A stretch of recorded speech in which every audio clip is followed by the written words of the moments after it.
Lyca productions Subaskaran தயாரிப்பில் அறிமுக இயக்குனர் ஏஆர் ஜீவா இயக்கத்தில் அனுபமா பரமேஸ்வரன் நடிப்பில் லாக்டவுன் டிசம்பர் 5 முதல் திரையரங்குகளில். டிட்வா புயல் எதிரொலியால் சீர்காழி அருகே 20 அடி உயரத்திற்கு ராட்சத அலைகள் எழும்பியதன் காரணமாக நாயக்கர் குப்பம், மடத்துக்குப்பம் உள்ளிட்ட மீனவ கிராமங்களுக்குள் தண்ணீர் புகுந்துள்ளது. இதுகுறித்து நமது செய்தியாளர் ஞானவேல் வழங்கிய கூடுதல் விவரங்களை தற்போது பார்க்கலாம்.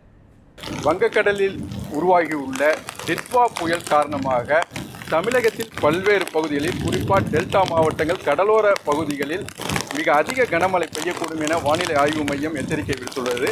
அதன்படி மயிலாடுதுறை மாவட்டம், சீர்காழி மற்றும் சுற்று வட்டார பகுதிகளில் நேற்று இரவு முதலே தற்போது வரை பரவலாக மழை பெய்ய தொடங்கியது. சீர்காழி, கொள்ளிடம், புத்தூர், திருவெண்காடு உள்ளிட்ட பல்வேறு பகுதிகளில் பரவலாக மழை பெய்ய தொடங்கியது. இந்நிலையில் தற்போது அதிக கனமழை சீர்காழி மற்றும் சுற்று வட்டார பகுதியில் அதிக கனமழை பெய்து வருகிறது. குறிப்பாக கடலோர மீனவ கிராமங்களான பழையாறு, திருமுலைவாசல், புதுக்குப்பம், நாயக்கர் குப்பம், மடத்துக்குப்பம் உள்ளிட்ட பகுதிகளில் கடல் சீற்றத்துடன் கனமழை பெய்து வருகிறது. தற்போது நாம் நிற்கும் பகுதி நாயக்கர் குப்பம் பகுதி. இந்த நாயக்கர் குப்பம் பகுதியில் மிக கனமழை பெய்து வருகிறது.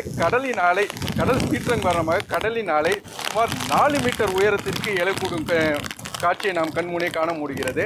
இந்த கனமழையும் கடல் சீற்றத்தின் காரணமாக இப்பகுதியில் மீனவர்கள் தங்களது படகுகளை பாதுகாப்பாக கரையில் நிறுத்தி இருந்தாலும் அந்த படகுகளின் பாதுகாப்பை உறுதி செய்வதற்காக அவ்வப்போது பார்த்துவிட்டு செல்வதையும் காண முடிகிறது.